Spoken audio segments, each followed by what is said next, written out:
Right, Jubilee hills లో ఒకవైపు ఉప ఎన్నికల్లో ఇటు కాంగ్రెస్ పార్టీ ఆధిక్యంలో కొనసాగుతుంది. దీంతో ఇటు గాంధీ భవన్ లో సంబరాలు నెలకొన్న ఇప్పటికే ఇటు పార్టీ శ్రేణులందరూ ఒకరొకరుగా తరలి వచ్చి ఇప్పటికే సంబరాలు చేస్తున్నటువంటి పరిస్థితి. ఇప్పటికే 6 రౌండ్లు ముగిశాయి. 6 రౌండ్ లో 12,000 మెజార్టీతో ఇటు నవీన్ కుమార్ యాదవ్ దూసుకెళ్తున్నారు. ప్రస్తుతం మెట్టు సాయి గారు ఉన్నారు, వారితో మాట్లాడించే ప్రయత్నం చేద్దాము. ఒకవైపు ఉప ఎన్నికను అటు అధికార పార్టీ కావచ్చు ప్రతిపక్షం రెండు కూడా ప్రతిష్టాత్మకంగా తీసుకుంది. మొత్తం అన్ని రౌండ్లో కూడా ఇటు మెజార్టీ దిశగా తీసుకెళ్తుంది. ఏంటి దీనికి కలిసి వచ్చిన ఫ్యాక్టర్స్ ఏంటి కాంగ్రెస్ పార్టీకి? రేవంత్ రెడ్డి గారి ప్రజాపాలన ప్రభుత్వాన్ని సంపూర్ణంగా పరిపూర్ణంగా ఏకదాటిగా మద్దతు పలికిన హైదరాబాద్ నగర ప్రజలకు, జూబ్లీ ప్రజలకు ఎప్పుడు కాంగ్రెస్ పార్టీ రుణపడి ఉంటుంది.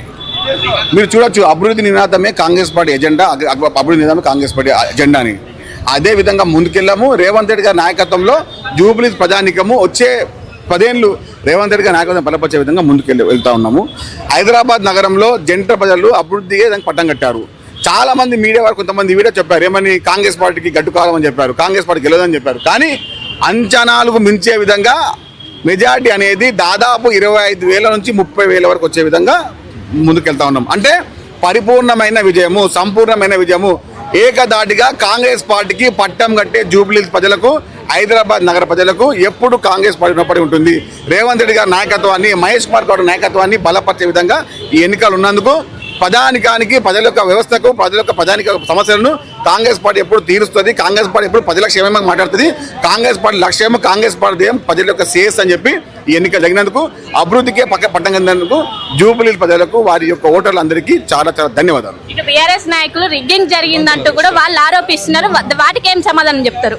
ఇప్పుడు పాలేరు ఉప ఎన్నిక అయింది, హుజూర్ నగర్ ఉప ఎన్నిక అయింది, హుజూరాబాద్ ఉప ఎన్నిక అయింది, నాగాన్ సాగర్ ఉప ఎన్నిక అయింది, నారాయణఖేడ్ ఉప ఎన్నిక అయింది. ఈ 5 ఎన్నికల్లో వాళ్ళు ఆ విధంగా గెలిచి అనుకుంటే అది వాళ్ళకు తెస్తున్నాము. ఒక ఉప ఎన్నిక అయింది, కంటోన్మెంట్ ఉప ఎన్నిక అయింది అని కాంగ్రెస్ పార్టీ గెలిచింది. అప్పుడు విధానాలు ఎందుకు మాట్లాడుతున్నారు? గతంలో పాలేరు ఉప ఎన్నిక అయింది, అప్పుడు మాట్లాడలేరు ఎందుకు మీరు? హుజూర్ నగర్ అయింది, అప్పుడు మాట్లాడేందుకు మీరు? నాగాన్ సాగర్ అట్లా మాట్లాడేందుకు మీరు? అంటే ఉప ఎన్నిక రాగానే అంటే మీరు అట్లా చేశారా? మీరు 5 ఎన్నికల్లో శిల్ప ఒక్కసారి తెలంగాణ ప్రజానికం ఎన్నిక ఉంది 2023లో.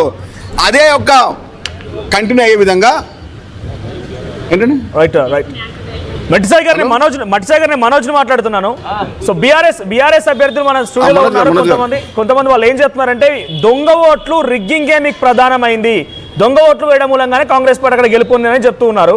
సో అధికార పార్టీలో ఉంది కాబట్టి కొంత ఎడ్జి ఉంది, మీకు డబ్బులు కూడా పంచారు, అన్ని రకాలుగా మీకు కలిసి వచ్చిందనే మాటను చెప్తున్నారు.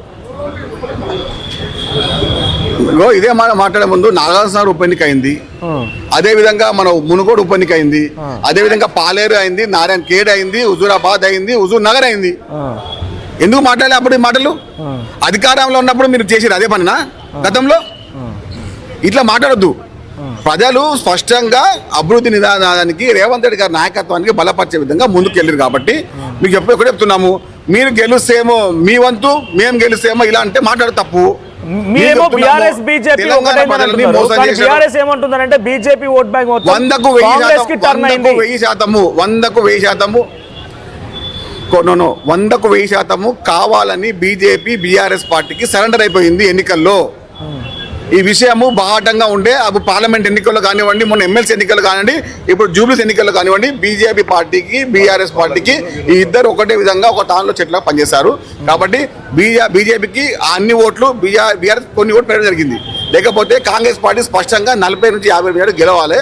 కానీ ఈ విజయాన్ని సంపూర్ణంగా పరిపూర్ణంగా రేవంత్ రెడ్డి గారి నాయకత్వాన్ని, మహేష్ కుమార్ గారి నాయకత్వాన్ని, కాంగ్రెస్ పార్టీ ప్రజాపాలన యొక్క విజయోత్సవాలని వచ్చే డిసెంబర్లో మాకు 2 సంవత్సరాలు పూర్తయింది. కాబట్టి ఇది రెఫరెండంగా భావించి రేపు వచ్చే 3 ఏళ్ళు, ఆ పైన 5 ఏళ్ళు ఏ విధంగా ప్రజలకు అందుబాటులో ఉండాలి, ఏ విధంగా కాంగ్రెస్ పార్టీ గెలవాలి, ప్రజల శ్రేయస్సు, ప్రజల యొక్క సమస్యల పరిష్కారమే కాంగ్రెస్ పార్టీ ధ్యేయం, కాంగ్రెస్ పార్టీ లక్ష్యం, రేవంత్ రెడ్డి గారి లక్ష్యం. ప్రపంచవ్యాప్తంగా తెలంగాణ అనే పదాన్ని, తెలంగాణ నానుడిని, తెలంగాణ సంస్కృతిని తీర్చిదిద్దడంలో రేవంత్ రెడ్డి గారు ఒక రైజింగ్ నంబర్ 1 గా ఇదే రోజున బీహార్ అసెంబ్లీ ఎన్నికల ఫలితాలు కూడా వస్తూ ఉన్నాయి. దాంట్లో ఘోరంగా అట్టర్ ఫ్లాప్ అయిపోతుంది కాంగ్రెస్. ఇక్కడ మీరు గెలుస్తున్న ఉత్సాహం ఉండొచ్చు, కానీ నేషనల్ లెవెల్లో బీహార్ కుప్పకూలిపోతుంది. మేము ఇన్నట్టు కదండి, బీహార్లో మేము మొత్తం ఎన్నికల్లో పోటీ చేయలేదు, అది మహాగఠబంధన్గా పోటీ చేయింది.